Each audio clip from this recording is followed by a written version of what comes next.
Assalamualaikum warahmatullahi wabarakatuh.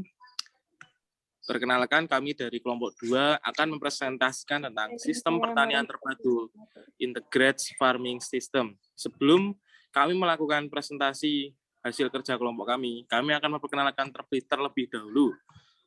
Pertama, saya sendiri, Denis Tiaw, yang kedua Aisyah Farah Salsabila, yang ketiga Ataya Raka Maulana, yang keempat Salsabila Nur Rizki.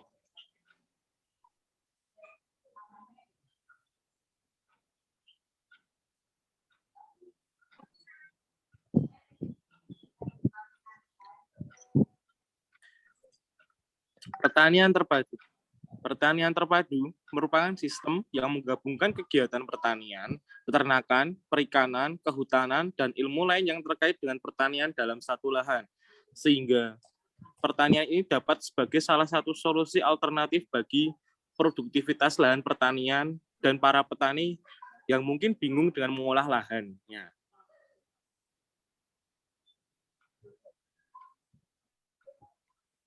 Next slide. Model sistem pertanian. Sistem pertanian di Indonesia saat ini dibagi menjadi 4. Yang pertama yaitu sistem pertanian terpadu konvensional, yang kedua sistem pertanian terpadu modern teknologi efektif mikroorganisme atau IM, yang ketiga sistem pertanian terpadu sekaligus manajemen limbah terpadu atau IFIWM, yang keempat sistem pertanian terpadu organik. Dari keempat model sistem itu memiliki kegunaan dan cara yang berbeda-beda. Next slide. Pertanian konvensional. Sistem pertanian konvensional merupakan sistem pertanian yang ditunjukkan untuk memperoleh produksi pertanian secara maksimal, di mana dalam sistem pertanian ini digunakan teknologi modern yang tidak memperhitungkan keamanan pangan dan pencemaran lingkungan. Kelebihan dari sistem pertanian ini yaitu mempersingkat waktu dengan menggunakan teknologi, maka akan mempersingkat waktu untuk merawat suatu tanaman. Kedua, petani hanya berfokus pada satu tanaman. Kekurangan dari sistem ini yaitu biaya produksi yang dikeluarkan besar. Biaya produksi yang dikeluarkan besar, pertanian konvensional cenderung membeli pestisida kimia ataupun pupuk kimia untuk pertaniannya sehingga biaya yang dikeluarkan jelas lebih besar. Yang kedua, dampak buruk bagi keseimbangan ekosistem. Yang ketiga, membahayakan kesehatan. Yang keempat, ketahanan hasil produksi hanya berlangsung jangka pendek. Contoh penerapan yaitu penerapan sistem pertanian konvensional dalam budidaya terbesar adalah pada tahun 1980-an. Saat revolusi hijau digaungkan di segala penjuru negara, produktivitas pertaniannya naik pesat hingga Indonesia mampu menarik tagline swasembada pangan hingga 1 dekade berikutnya. Akan tetapi, bukan berarti pemberian input eksternal besar-besaran dalam revolusi hijau tidak membawa dampak buruk bagi lingkungan, kondisi sosial ekonomi, hingga kesehatan masyarakat.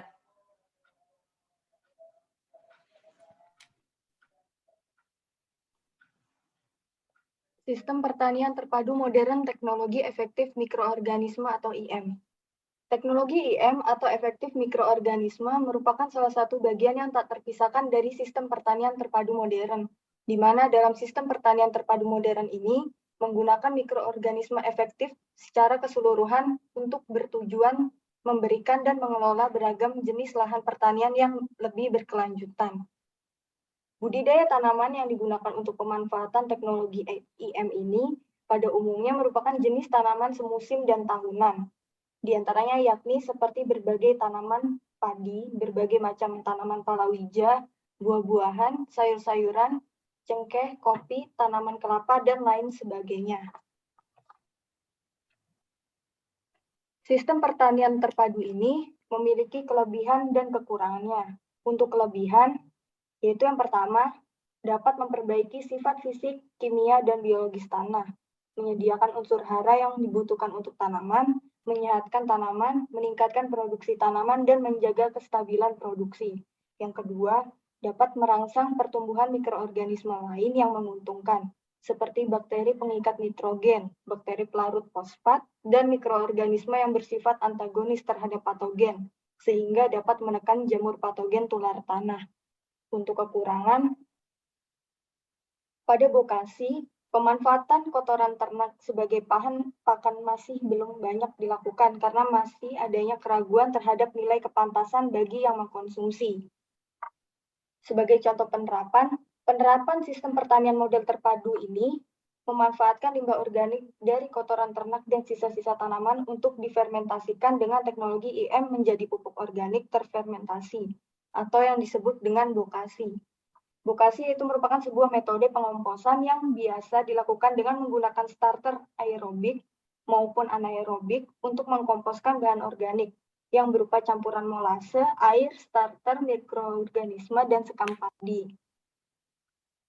Nantinya pupuk kompos yang sudah jadi bisa digunakan sebagiannya untuk proses pengomposan berikutnya, sehingga proses ini bisa dilakukan secara berulang dengan cara yang lebih efisien. IM dapat diberikan secara langsung untuk menambah unsur hara tanah dengan cara disiram langsung ke tanaman atau disemprotkan ke tanaman. Oke, next selanjutnya yaitu untuk next slide, mohon dibantu Mbak Salsa. Oke, yang ketiga itu sistem pertanian terpadu sekaligus manajemen limbah terpadu (IFIWM). Sistem pertanian IFIWN merupakan sistem pertanian terpadu dengan menggunakan limbah peternakan seperti sapi, kambing, ayam, dan sebagainya. Kelebihan dari sistem terpadu ini, yang pertama yaitu sistem pertanian terpadu ini sangat bermanfaat bagi petani karena bisa mengurangi pembelian pupuk. Sedangkan para petani membutuhkan sangat banyak pupuk pestisida dan diganti dengan menggunakan pupuk buatan. Yang kedua yaitu mengedukasi kepada para petani lain tentang manfaat kotoran ternak.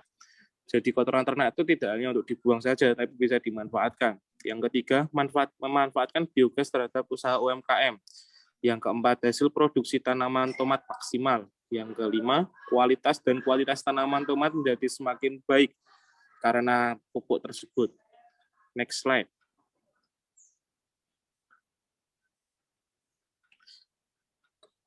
Sistem ini memiliki kekurangan. Yang pertama yaitu minimnya peralatan dan bahan untuk mengelola. Maksud dari ini adalah untuk mengelola sesuatu kompos atau biogas membutuhkan suatu bahan atau alat tertentu. Para petani itu sangat jarang atau belum memiliki alat tersebut. Yang kedua, dana yang digunakan merupakan dana pribadi, jadi belum maksimal untuk bisa pengadaan alat. Sehingga para petani di sini memutarbalikkan dengan menggunakan bahan-bahan secara tradisional dan alami. Yang ketiga, untuk biogas berbahaya karena menggunakan peralan besi yang diameter kecil karena keterbatasan dana. Yang keempat, pengelolaan pupuk secara tradisional sehingga membutuhkan waktu yang lama dan kurang efisien dengan kurangnya pemahaman. Contoh penerapannya yaitu dengan cara pengolahan kotoran sapi menjadi energi alternatif biogas yang ramah lingkungan. Selain itu dapat mendukung usaha tani penyediaan pupuk organik sehingga mengurangi ketergantungan terhadap pupuk kimia. Next slide.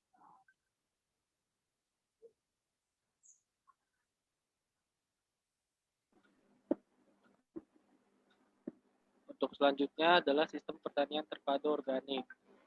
Pertanian organik adalah sistem pertanian komprehensif yang mendukung dan mempercepat aktivitas keanekaragaman hayati, biosirkulasi, dan biologi tanah.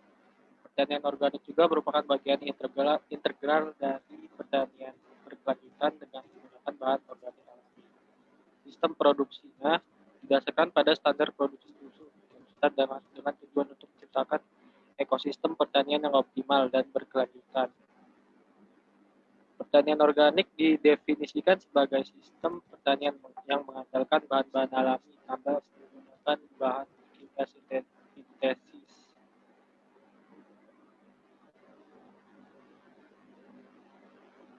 Kelebihan dari sistem pertanian ini yang pertama, tidak menggunakan pupuk maupun pestisida kimia sehingga tidak menimbulkan pencemaran lingkungan, baik pencemaran tanah, air maupun udara, serta produknya tidak akan mengandung racun. Yang kedua, tanaman organik mempunyai rasa yang lebih manis dan tanaman non-organik. Sehingga harga pupuk organik lebih murah dibandingkan dari pupuk urea dan nitrogen. Kekurangan dari sistem ini yaitu kebutuhan tenaga kerjanya lebih banyak, terutama untuk mengendalikan hama dan penyakit. Mengendalikan hama dan penyakit masih dilakukan secara manual, sehingga perlu dibuat sendiri karena pestisida yang masih organik itu belum terdapat di pasaran. Dua, penampilan fisik tanaman organik kurang bagus, misalnya berukuran lebih kecil dan daunnya berlubang-lubang dibandingkan dengan tanaman yang dipelihara secara non-organik. Harga produk tanaman organik lebih mahal daripada produk organik karena yang dihasilkan oleh tanaman organik bisa lebih manis dan lebih bagus daripada penerapan. Contoh penerapan dari pertanian organik ini menggunakan yang diterapkan oleh kelompok tani Mekarjaya. Yang pertama dalam pemilihan lahan. Lahan yang digunakan merupakan lahan konvensional yang telah dikonversikan menjadi lahan yang organik. Kedua, dalam segi pemeliharaan, tidak boleh digunakan secara bergantian antara metode produksi organik dan konvensional. Ketiga, dalam produksi harus memperhatikan pembatas penanganan, pengemasan, dan penyimpanan yang jelas sehingga tidak terjadi pencampuran antara produk organik dan non-organik. Keempat, dalam segi pencegahan kontaminasi, kelompok ini melakukan penanaman tanaman penyangga, yaitu seperti tanaman jagung yang memiliki tinggi sekitar 1 meter. Dan pada pencegahan dari kontaminasi air, menggunakan filterisasi kolam air yang ditanami oleh tanaman eceng gondok. Kelima, dalam pengolahan lahan subsuran tanah, kelompok ini mencegah degradasi lahan yaitu dengan melakukan program rotasi tanam. Keenam, dalam pemilihan tanaman dan varietas, menggunakan benih yang berasal dari tumbuhan dan bersertifikat organik. 7. Dalam manajemen ekosistem, kelompok ini mengikuti aturan manajemen organik. Dan terakhir, dalam melakukan pengolahan OPT, tindakan pencegahan menggunakan program rotasi tanam dan tumpang sari. Dan untuk pengendaliannya dilakukan dengan cara input budidaya organik seperti membuat pupuk nabati dan pestisida organik.